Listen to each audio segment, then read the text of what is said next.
নমস্কার বন্ধুরা, আমি ক্ষিতীশ সরকার। আজকের প্রতিবেদনটি হলো তমলুক লোকসভা কেন্দ্রটিকে নিয়ে। আমরা সংক্ষেপে দেখে নেব এই কেন্দ্রের 7টি বিধানসভাতে কোন দল কতগুলি ভোট পেয়েছে। তমলুক লোকসভা কেন্দ্র চলো দেখি 2024। তমলুক লোকসভা কেন্দ্রের 7টি বিধানসভা, তা হলো 1 তমলুক বিধানসভা, পাঁশকুড়া পূর্ব বিধানসভা, ময়না বিধানসভা, নন্দকুমার বিধানসভা, মহিষাদল বিধানসভা, হলদিয়া বিধানসভা, আরেকটা হচ্ছে নন্দীগ্রাম বিধানসভা। এই বিধানসভা অনুযায়ী তমলুক লোকসভা ভোটের ফলাফল আমরা দেখে নেব। প্রথমে তমলুক বিধানসভা। বিজেপির অভিজিৎ গঙ্গোপাধ্যায় মোট ভোট পেয়েছেন 1,18,398টি। টিএমসি দেবাংশু ভট্টাচার্য পেয়েছেন 97,937টি। সিপিআইএম সায়ন ব্যানার্জি পেয়েছেন 15,533টি। এখানে বিজেপি তৃণমূলের থেকে 20,461 ভোটে এগিয়ে। এবার পাঁশকুড়া পূর্ব বিধানসভা। বিজেপি অভিজিৎ গঙ্গোপাধ্যায় পেয়েছেন 91,249টি। টিএমসি দেবাংশু ভট্টাচার্য পেয়েছেন 88,528টি ভোট এবং সিপিআইএমের সায়ন ব্যানার্জি পেয়েছেন 13,050টি ভোট। এখানে বিজেপির অভিজিৎ গঙ্গোপাধ্যায় টিএমসি থেকে 2,721টি ভোটে এগিয়ে। এবার ময়না বিধানসভা। বিজেপি অভিজিৎ গাঙ্গুলি পেয়েছেন 1,11,901টি ভোট। টিএমসি দেবাংশু ভট্টাচার্য পেয়েছেন 1,01,953টি এবং সিপিআইএমের সায়ন ব্যানার্জি পেয়েছেন 6,836টি ভোট। এখানেও বিজেপি তৃণমূলের থেকে 23,373টি ভোটে এগিয়ে। এবার নন্দকুমার বিধানসভা। বিজেপির অভিজিৎ গাঙ্গুলি পেয়েছেন 1,10,754টি ভোট।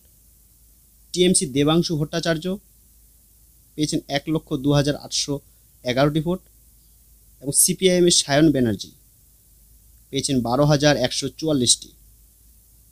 এখানেও বিজেপির অভিজিৎ গঙ্গোপাধ্যায় তৃণমূলের থেকে 7,943 ভোটে এগিয়ে।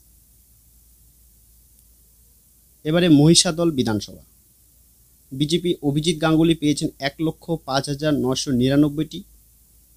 টিএমসি দেবাংশু ভট্টাচার্য পেয়েছেন 96,545টি এবং সিপিআইএমের সায়ন ব্যানার্জি পেয়েছেন 11,791টি।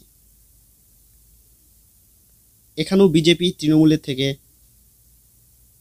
9,454 ভোটে এগিয়ে। এবার হলদিয়া বিধানসভা। বিজেপি অভিজিৎ গাঙ্গুলি পেয়েছেন 1,10,772টি।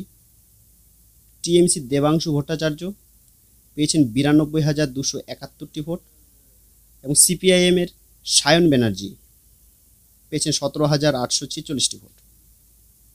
এখানেও বিজেপি অভিজিৎ গাঙ্গুলি তৃণমূলের থেকে 18,501টি ভোটে এগিয়ে। এবারে নন্দীগ্রাম বিধানসভা। বিজেপি অভিজিৎ গাঙ্গুলি এখানে পেয়েছেন 1,12,110টি। টিএমসি দেবাংশু ভট্টাচার্য এখানে পেয়েছেন 1,03,910টি আর সিপিআইএম সায়ন ব্যানার্জি এখানে পেয়েছেন মাত্র 7,574টি ভোট। এখানেও বিজেপি তৃণমূলের থেকে 8,200 ভোটে এগিয়ে। এবারে আমরা পোস্টাল ভোট দেখে নেব। বিজেপি অভিজিৎ গাঙ্গুলি পেয়েছেন 4,401টি। টিএমসি দেবাংশু ভট্টাচার্য পেয়েছেন 3,896টি। সিপিআইএম সায়ন ব্যানার্জি পেয়েছেন 615টি। এখানে বিজেপি টিএমসি থেকে 505টি ভোটে এগিয়ে। এবারে আমরা মোট ভোট দেখে নেব। বিজেপি অভিজিৎ গাঙ্গুলি মোট ভোট পেয়েছেন 7,65,584টি। টিএমসি দেবাংশু ভট্টাচার্য মোট ভোট পেয়েছেন 6,87,851টি এবং সিপিআইএম সায়ন ব্যানার্জি মোট ভোট পেয়েছেন 85,389টি ভোট। এখানে বিজেপি তৃণমূলের থেকে ৭৭,৭33 ভোটে জয়ী। এবার আমরা দেখে নেব কোন দল কোথায় কোথায় এগিয়ে। বিজেপি এগিয়ে 7টি বিধানসভাতে: তমলুক বিধানসভা, পাঁশকুড়া পূর্ব বিধানসভা, পাঁশকুড়া দক্ষিণ বিধানসভা, ময়না, নন্দকুমার বিধানসভা, মহিষাদল বিধানসভা, আর একটা হচ্ছে নন্দীগ্রাম বিধানসভা। তো ফ্রেন্ডস, আমার এই ভিডিওটি যদি তোমাদের ভালো লেগে থাকে তো প্লিজ সাবস্ক্রাইব করো এবং পরবর্তী ভিডিও তোমরা কী বিষয়ে জানতে চাও তা কমেন্ট করে জানাও।